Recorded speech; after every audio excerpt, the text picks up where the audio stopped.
Okay, so if you're a Portuguese speaker learning English, or honestly, if you're learning English from pretty much any language, you've probably hit a brick wall with this exact question. Is your sister still at university, already at university, or there yet? I mean, what is the actual difference here? Why does swapping out just one tiny word completely change the whole meaning of the sentence? Well, today, we are going to crack this code. We're going to break down the exact grammar using some really clear color-coded examples on screen to make this super intuitive and easy to understand. Welcome to Speak Up English Hub. I am absolutely thrilled you're here. In today's program, we're tackling easily confused words. And our mission for this explainer is simple, but it's a real game changer. By the time we wrap up, you will perfectly understand how to use temporal adverbs, words about time, and additive connectors, which are the words we use to add extra info. So no more guessing, just absolute clarity. Here's a quick look at what we're covering today. First up, already, still, or yet. Second, negatives and positioning. Third, also, as well, or to. Fourth, linking negatives. And finally, some typical errors to watch out for. All right, let's dive right into part one. Already, still, or yet. At their core, these three little words are all about time. And more importantly, they're about human expectations. It's not just a matter of when something happens, it's about what we thought was going to happen. To make this super visual, I want you to memorize these colors. Already is in blue. We use this when something happened before the moment of speaking, and it usually suggests a bit of surprise, like, whoa, that was unexpected. Then yet is in red. This is for things that are totally expected, but just haven't happened up to now. And still, in green, refers to the continuation of a situation. It's ongoing. So remember, blue for surprise or happening early, red for waiting on an expectation, and green for continuing. Let's see our red word in action, because this perfectly illustrates the concept. Speaker A asks, where will you be staying? And Speaker B says, I haven't decided yet, but somewhere in the city center. Notice how yet is functioning here. A decision is absolutely expected. I mean, you have to sleep somewhere, right? But the act of actually deciding hasn't happened up to this moment. We typically use yet in questions and negative statements, just like this one. Now take a look at our green word. I still meet my friends from my school days now and then. This heavily emphasizes continuation. I used to meet them, and I continue to meet them today. You literally cannot say I already meet my friends or I yet meet my friends in this context. If the situation is ongoing, you've got to use still. Okay, this is where it gets really fascinating. Let's revisit our opening puzzle and see how swapping just one word completely changes what's going on in the speaker's mind. Sentence 1. Is your sister still at university? This means I know she was there in the past, and I'm just asking if that continues to be true. Maybe she's in her final year. Sentence 2.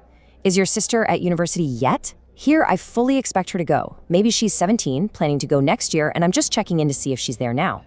Sentence 3. Is your sister already at university? Now I'm surprised. Like, wait, she's only 17. Did she skip a grade? It's unexpected. See how powerful these little words are?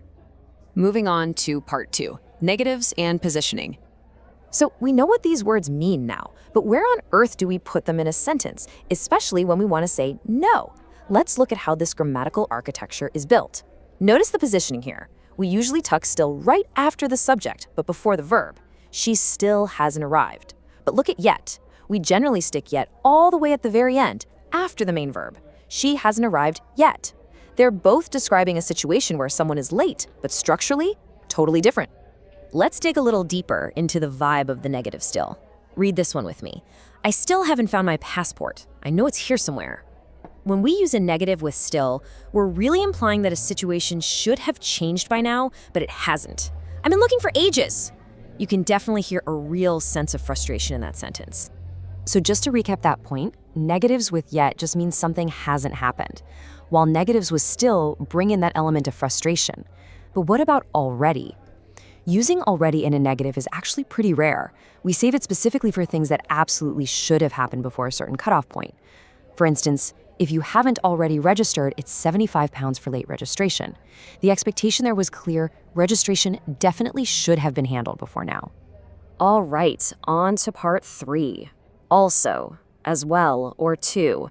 Let's talk additive connectors. Fantastic. We've totally mastered time, so now let's master addition. How do we properly say in addition and actually sound like a native speaker? Well, first, the good news. All three of these words are adverbs, and they all mean the exact same thing, in addition. There is literally no difference in their definitions.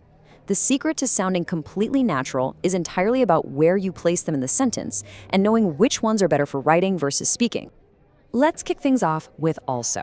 Now, also is super common in writing, but a little less so in everyday speech. It's incredibly flexible, though. You can drop it at the front to highlight a brand new point. It's very humid. Also, you can easily get sunburnt. You can put it in the mid position, right between the subject and the verb, to link back to the first part of your thought. She works very hard, but she also goes to the gym. Or you can put it at the end, like his mobile phone was silent also. But honestly, we usually prefer our next two words for that end position, especially when we're talking out loud. As well. Guys, if you want to sound incredibly natural in spoken English, as well is your best friend. It is way more common in speaking than in writing, and much more common in speaking than also. The golden rule here, it almost always goes at the very end of the sentence. Imagine you're at a restaurant. You tell the waiter, "I'll have steak, please." They say, "Yes," and you add, "and I'll have the mixed vegetables as well." That is picture-perfect native placement. And then we have to. Just like as well, we usually stick to at the end of a sentence. Like, Gil's having chicken? I'll probably have chicken too. It is absolutely brilliant for those quick, short responses like, "Yeah, me too." Now, occasionally in super formal situations, to can pop up right after the subject for some heavy emphasis, usually bracketed by commas, something like, "We, too, have been very pleased to receive the prize." All right, part 4, linking negatives. Okay, listen up, because this is a massive trap that so many learners fall into when trying to add to a negative idea. When you want to connect two negative ideas, you can never use the additive words we just went over. No also, no as well, no too. If Bill isn't here and Dave isn't here, the only correct way to link those facts is with the word either. Bill's not here, I don't think Dave is either. It is 100% incorrect to say, I don't think Dave is also. Seriously, just erase that phrasing from your memory. If the idea is negative, you have to use either. Finally, part 5, typical errors to avoid. We are in the home stretch. Let's get you a quick, actionable confidence boost to finish up. We know also can go at the front of a sentence, right? Well, I am giving you a very strict warning right now. Never use as well at the beginning of a clause. It just doesn't work there. Correct? I just ignored it. I think everybody else did as well. Incorrect? As well, I think everybody else did. Just keep as well securely anchored at the end of your sentence, and your English is going to sound absolutely flawless. Look at how far we've come in just a few minutes. We've unpacked temporal adverbs, we've totally mastered additive placements, and we've successfully dodged those tricky negative linking traps. So I'm going to leave you with this question, using our target vocabulary, of course. Are you ready to use these perfectly yet, or do you still need a little more practice? If you aren't completely sure already, I highly encourage you to restart this explainer, pause on those color-coded slides, and just practice reading the sentences out loud. Thank you so much for hanging out with me at Speak Up English Hub. Keep practicing, and I'll catch you in the next explainer. Thanks for being with us. See you on our next video. Let's speak up.